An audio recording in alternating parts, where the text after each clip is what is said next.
Tervetuloa katsomaan Koiran listaa 43 naarittavimmasta suomalaisesta paikannimestä. Suurin osa näistä paikannimistä on keksitty, kun 1800-luvulla ruotsalaiset kartantekijät tulivat kysymään suomalaisilta paikannimiä ja suomalaiset keksivät hupaisia nimiä päästään trollatakseen ruotsalaisia. Nämä paikanimet ovat pysyneet siitä lähtien virallisina. Viheltävän vitun aapa. Homeperseen suo. Vittu vilkkama lampi. Koiran kyrpäoja. Nahkahousut. Rovastinnan pillu. Neekerisaari. Peräpukama. Saaran paskantama saari. Pervon kallio. Hätäpaskan lähde. Onpahan vaan lampi. Velhon vittu. Pallivaha.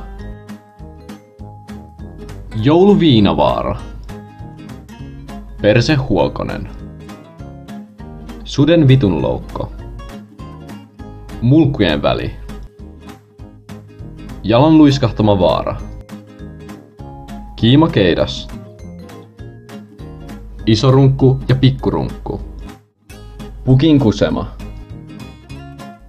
Hevosen persiinlammet. Kinthan hukkamajärvi.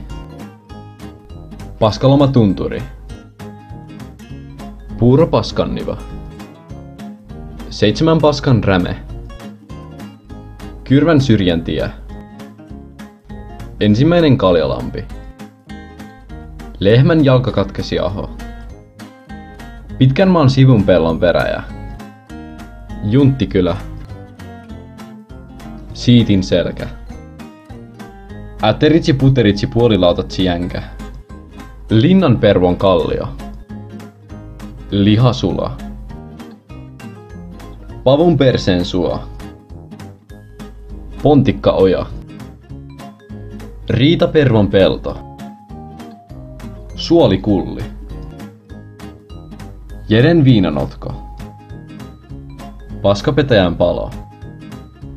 Tässä voi vielä lisäyksinä sanoa, että Suomessa on 490 paskalampea. Hyvää työtä suomalaiset!